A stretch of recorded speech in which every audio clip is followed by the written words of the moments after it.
ଓସ୍ତ ଗଛ ପୁରା ବର ଓସ୍ତ ଏଇଗୁଟାକ ବର ଓସ୍ତ ଦୁଇଟା କଥା ଲଗେଇଥିଲି ଆଉ ଦୁଇଟା ଗଛରେ ଡାକିଥିଲି ବଣୁଆକୁ ଡାକିଲି ଗୋରଡ଼ି କଲି ବାବିକି ଡାକିଥିଲି ଆଉ ବାଇନ କରି ଦୁଇଟାକ ବର ଓସ୍ତ କରି ଲଗିଆ ହେଲା ଆଉ ଦୁଇଟାକ ପୁରା ଜହମତନ ଅଛି କହୁଛି ମରିଗଲା ଦୁଇଟାକ ଅଛିଟି।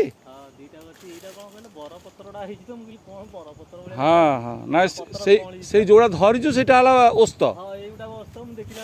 ହଁ ମୋ ଓସ୍ତ ପତ୍ର ଅଛି ତାପରେ ଏଇଟା ବର ଆଉ ସେଇଟା ବର ଆଉ ହେଇବା ଏତେ ବଡ଼ ହଇରାଣ ଏଠି ସଫା ହେବ ଟିକେ ଆଉ ଡୋଜର ଲଗେଇ ଆଉ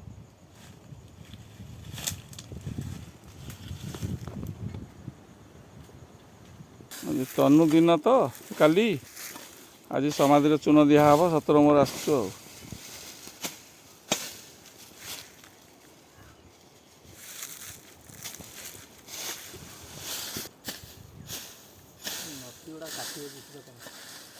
ଆମେ ନଟିଗୁଲା କାଟିଦେବ ସଫା ହେଇକି ଚୂନ ଦିଆହେବ ଆଉ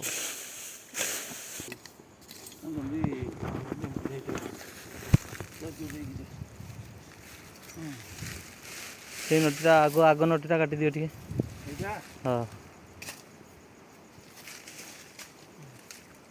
ମଶା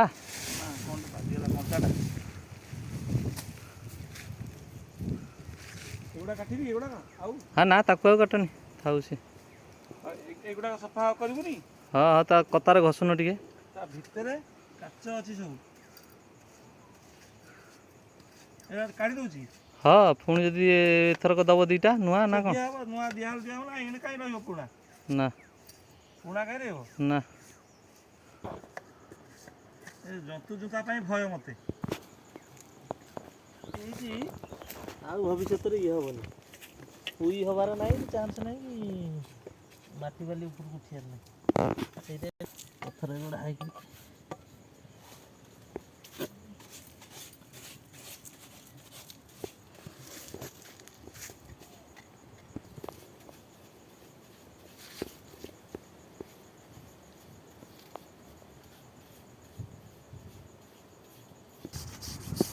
ଅଣନଜର କରିବୁନି।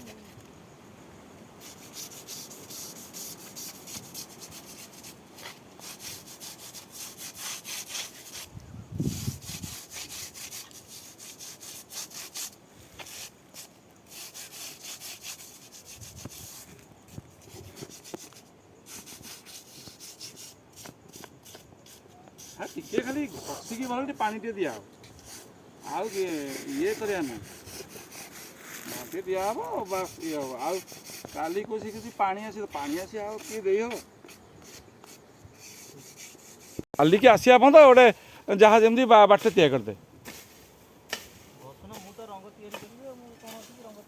କେତେ ବଡ଼ ବରଷ ଦେଖ ହେଇଗଲାଣି ତାକୁ କରିବା ଇଏ କରିବା କ'ଣ କହିଲୁ ଡୋଜର ଆଣିକି ତାକୁ ଇଏ କରିବା ଯେମିତି ହେଲେ ଏଇ 2-3 ମାସ ଭିତରେ କରିବା ସଫା କରିବା ଏଇ ଜଙ୍ଗଲ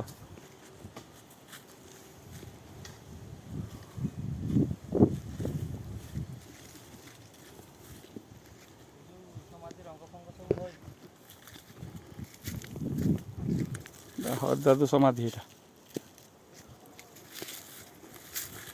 ଏଇଟା ମାଆଙ୍କ ସମାଧି ବାବା ସମାଧି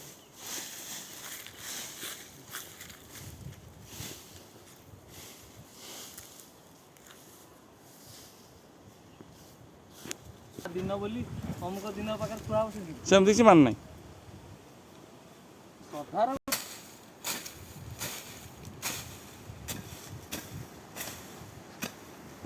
ହରଦାଦୁଙ୍କ ସମାଧି ଦୀପୁ ବାବା ମା ସମାଧି ସାମ୍ନାଟା ଛତୁ ସଫା କରୁଛି ଅଳିଆ ହେଇଛି ତ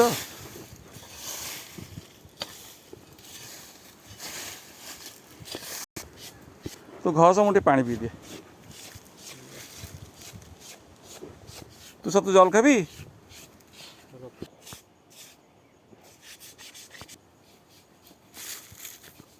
ମା ସମାଧି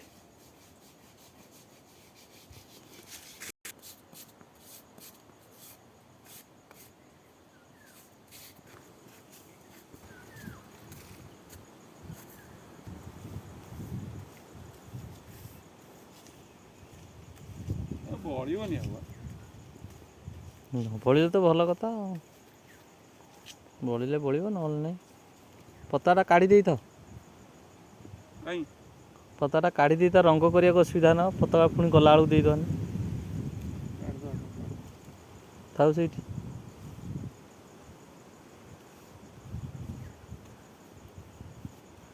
ଆମର ସେ ଛୋଟିଆ ତୁଳି ରଖିଛୁ ସେଠି ଗୋଟେ, ୟା ଅଧା ବଢ଼ିଆ ହେଉଛି। ବଡ଼ ତୁଳି ବି ଗୋଟେ ଅଛି।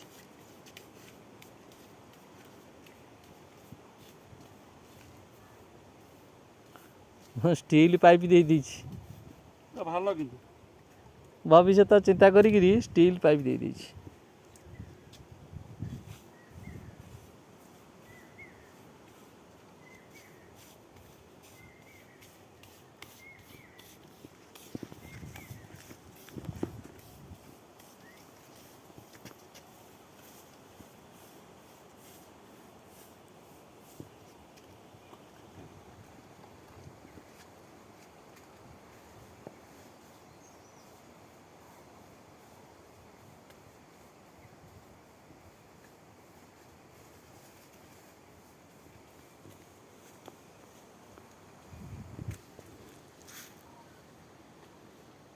କାଲି ତନୁ ଦିନ ତ କାହିଁ ତନୁ ସମାଧିରେ ରଙ୍ଗ ଦିଆହେଉଛି ଚୂନ। କାଲି ତନୁ ଦିନ।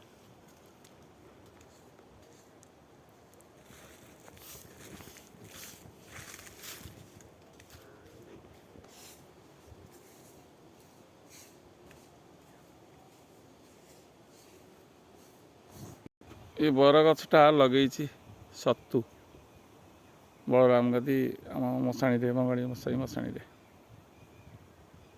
ଏଇ ମଶାଣିରେ ଏଇଟା ଲଗେଇଛି। ଆଉ ଏଇଟା ବି ସତୁ ଲଗେଇଛି ବରଗଛ। କଦମଗଛଟା ଲଗେଇଛି ଏଇଠି।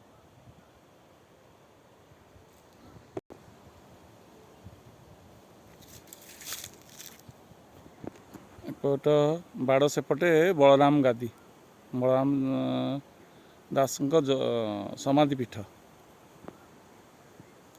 ଏଇ ବାଡ଼ ପଛପଟେ କାକଟପୁର ମଙ୍ଗଳା। ହଁ ବସ୍ ଦେବି।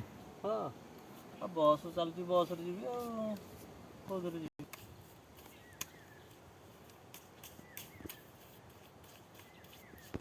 ତନୁ ସମାଧିରେ ଚୂନ ମାରିବା ସରିଗଲା। ଯାଉଛୁ ଆମେ ଘରକୁ। ସତୁର ମୋର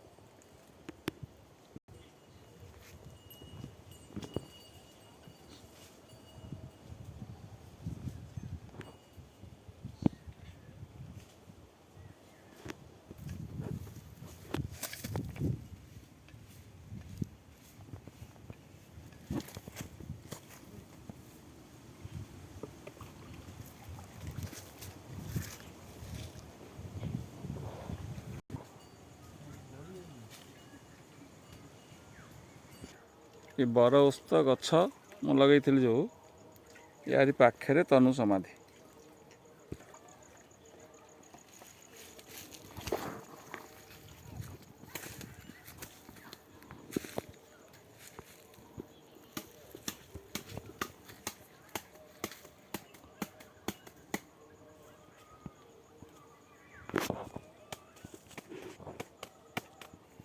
ଏଟା ସତୁଘର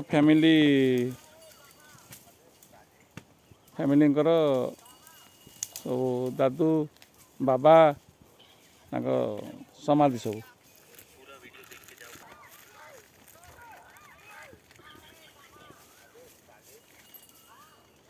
ସତୁଝୁଣ୍ଡା ଦାଣ୍ଡିଛୁ আর ବାବା ମାର ସମାଧି ଦୁଟାକ। ଏଟା କାର୍ତ୍ତିକ ଦାଦୁଙ୍କ ସମାଧି ଆମର, କାର୍ତ୍ତିକ ପ୍ରସାଦ ଉଷ୍ମଲି ତାଙ୍କ ସମାଧି ଇଆଡ଼େ କଲନି କାହିଁକି? ଭାଙ୍ଗିଗଲାଣି ଆଉ। ନା ସେଇ ଦାଦୁ ପାଖରେ ନା ବେଙ୍ଗୋଲି ସାହିଙ୍କର ଶ୍ମଶାନ ବଳରାମ ଗାଦି ପଛପଟେ। ଯେତେବେଳେ ଆସି ଦେଖୁଥିବ ସବୁବେଳେ ଝଟକୁଥିବ। କିନ୍ତୁ ଏ ବରଗଛ ସତୁ ଲଗେଇଥିଲା, ଏ ବରଗଛ ବି ସତୁ ଲଗେଇଥିଲା। ଗୁନିଆବାଲାଙ୍କ ବେହେରାଙ୍କ ଗୋଠ ଯେଉଁ ହୁଏ ସେ ଚାନ୍ଦିନୀ।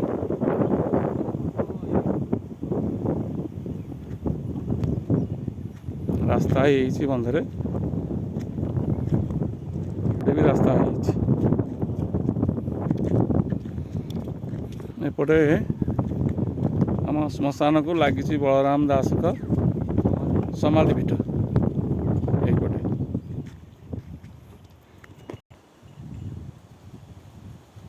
ଏଇଠି ହରଯାଦୁ ସମାଧି, ବାବା ମାଙ୍କ ସମାଧି, ତନୁ ସମାଧି ସେଇ ତା ଭିତରେ। ଏଠି କଳିକାନନ୍ଦଙ୍କର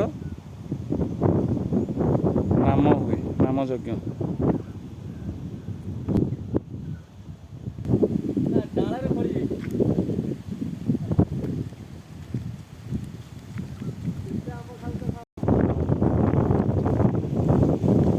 ବଳରାମ ଗାନ୍ଧୀଙ୍କ ସମାଧିପୀଠ ଏଇଟା। ମନ୍ଦିର ହେଇଛି, ପଞ୍ଚସଖାରୁ ଇଏ ଏକ ସଖା। ଏଙ୍କରି ପଛପଟେ ଆମର ଶ୍ମଶାନଟା। ତନୁ ସମାଧିରେ ଚୂନ ଦେଇକି ଆସିଲୁ, ଯାଉଛି ଶତ୍ରୁମର ଆଉ।